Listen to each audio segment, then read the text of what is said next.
आज की इस वीडियो में हम बात करेंगे उस खबर की जिसने पूरे देश में चर्चा शुरू कर दी। पिछले कुछ दिनों में पेट्रोल और डीजल के दाम फिर से बढ़ने लगे। कई शहरों में 2 से 4 रुपए प्रति लीटर तक बढ़ोतरी देखने को मिली है। लोग परेशान हैं कि आखिरकार अचानक ऐसा क्यों हुआ, तेल इतना महंगा क्यों होने लगा। क्या सरकार ने टैक्स बढ़ाया, क्या दुनिया में कोई बड़ी घटना हुई, या फिर इसके पीछे कोई और कारण है। आज की इस वीडियो में हम शुरुआत से समझेंगे क्या कहानी, कब दाम बढ़ना शुरू हुआ, कितने बढ़े, दुनिया में क्या हुआ, भारत पर इसका असर कैसे पड़ा और आगे क्या हो सकता है। सब कुछ आसान भाषा में समझे।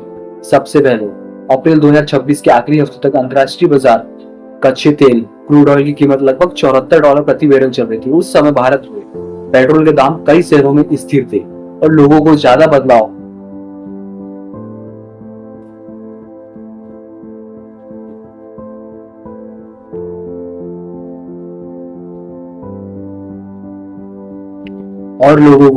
बदलाव नहीं दिख रहा था। लेकिन मई 2026 की शुरुआत में अचानक से अंतर्राष्ट्रीय बाजार में हलचल शुरू हुई। 5 मई 2026 के आसपास दुनिया के कई तेल सप्लायर्स रूट्स से जुड़ी खबर सामने आने लगी। कुछ देशों के बीच व्यापारिक तनाव बढ़ने लगा, समुद्री रास्ते पर देरी की खबर आने लगी और तेल कंपनियों ने सप्लाई को लेकर चिंता जताना शुरू किया। जैसे ही खबर बाजार तक पहुंची, तेल खरीदने वाली बड़ी कंपनियों ने ज्यादा मात्रा में तेल खरीदना शुरू कर दिया। इससे अंतर्राष्ट्रीय बाजार में कच्चे तेल की कीमत तेजी से ऊपर जाने लगी। सिर्फ 10 दिन के अंदर क्रूड ऑयल लगभग $74 से बढ़कर $82 प्रति बैरल तक पहुंच गया, यानी करीब $8 की बढ़ोतरी हुई।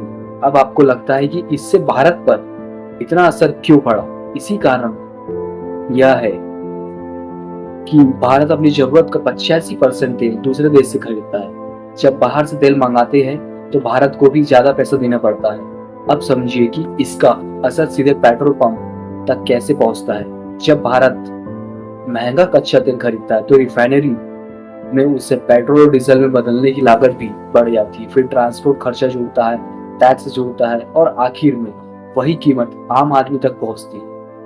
यही वजह है कि मई 2026 के दूसरे हफ्ते में कई शहरों में पेट्रोल और डीजल के दाम धीरे धीरे बढ़ने लगे। दिल्ली, मुंबई, भोपाल, जयपुर और लखनऊ जैसे शहरों में लगभग ₹2 से ₹4 तक की बढ़ोतरी देखने को मिली है। कुछ जगह पर डीजल की कीमत और तेजी से बढ़ी है क्योंकि ट्रांसपोर्ट सेक्टर में इसकी मांग बहुत ज्यादा रहती है। अब सवाल आता है कि दुनिया में आखिर ऐसा क्या हुआ जिससे तेल बाजार तक अचानक बदल गया। इसके पीछे सबसे बड़ा कारण है मिडिल ईस्ट और यूरोप की घटनाएं मानी जा रही है। रूस यूक्रेन युद्ध पहले ही बाजार में दुनिया को प्रभावित कर चुकी है। इसके अलावा समुद्री व्यापार मार्गों में देरी और कुछ देशों द्वारा तेल उत्पादन सीमित करने की खबरें बाजार में आ रही है। जब भी दुनिया को लगता है कि भविष्य में तेल की कमी हो सकती है तो बाजार में कीमतें तेजी से बढ़ जाती है। अब इसका असर सिर्फ गाड़ी चलाने वालों तक सीमित नहीं रहता। यही सबसे बड़ी बात है जो हर इंसान को समझनी चाहिए।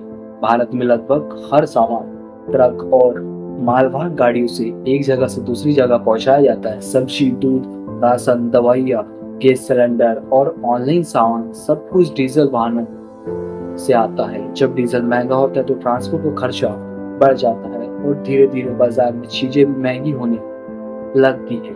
यानी अगर पेट्रोल और डीजल के दाम बढ़े तो सिर्फ बाइक में तेल भरवाना महंगा नहीं होता, बल्कि घर का पूरा बजट प्रभावित होने लगता है।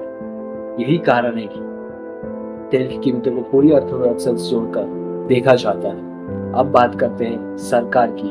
बहुत से लोग पूछ रहे हैं कि क्या सरकार चाहे तो दाम कम कर सकती है? इसका जवाब थोड़ा जटिल है। सरकार टैक्स कम करके कुछ राहत दे सकती है, लेकिन अगर अंतर्राष्ट्रीय बाजार कच्चे तेल लगातार महंगा होते गया तो लंबे समय तक कीमतों को पूरी तरह रोकना आसान नहीं होता, क्योंकि भारत को बाहर से महंगा तेल खरीदना पड़ता है। इसी बीच सरकार इलेक्ट्रिकल वाहनों और नई ऊर्जा पर तेजी से काम कर रही है ताकि भविष्य में तेल पर निर्भरता कम की जा सके। लेकिन फिलहाल भारत की बड़ी आबादी पेट्रोल और डीजल पर ही निर्भर है, इसलिए इसका असर तुरंत दिखाई देता है। अब सबसे बड़ा सवाल यह आता है कि आगे क्या होगा। विशेषज्ञों का मानना है कि अगर आने वाले हफ्ते में अंतर्राष्ट्रीय बाजार स्थिर रहता है तो तेल सप्लाई सामान्य रहती है तो कीमतों में कुछ राहत मिल सकती है। लेकिन अगर दुनिया में तेल उत्पादन और सप्लाई से जुड़ी समस्या बढ़ती है तो आने वाले समय में कीमतों पर